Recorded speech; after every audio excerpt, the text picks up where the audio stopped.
नाही. आपल्या गावात एकच MSCBचं हे केंद्र होतं. आपण आता पथराड रस्त्याला पाळधी खुर्द करता स्पेशल काम चालू केलं. हे महिन्याभरात त्याचं लोकार्पण आहे.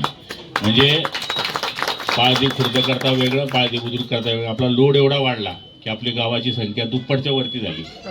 त्यामुळे आपल्याला 32 kV पुरवडत नव्हतं, आपल्याला 64 kV पाहिजे होतं. म्हणून आपण पथराड रस्त्याला एक नवीन केंद्र मंजूर केलं. ते DPDCतून घेतले आपण 4 कोटी रुपये. त्याचं काम चालू आहे. तेवढं 2 महिन्यात ते झालं.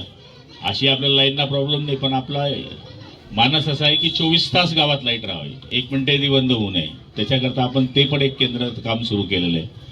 पाण्याचा प्रश्न बहुतांश आपला सुटलेला आहे. आणि आता निसार शेठ यांच्या स्वामिलपासून तर MSCB पर्यंत हा सिमेंटचा रस्ता मंजूर केला आपण गावातला पूर्ण. त्याचंही काम चालू होणार आहे. आपण गावाच्या डेव्हलपमेंट करता पाहिजे त्या परीनं आपण या ठिकाणी काम करण्याचा प्रयत्न करतोय.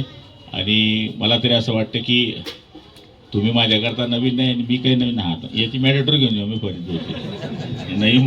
जितके दिवस आहे तितके दिवस सगळे चांगले राहा, गावाची चांगली शांतता ठेवा.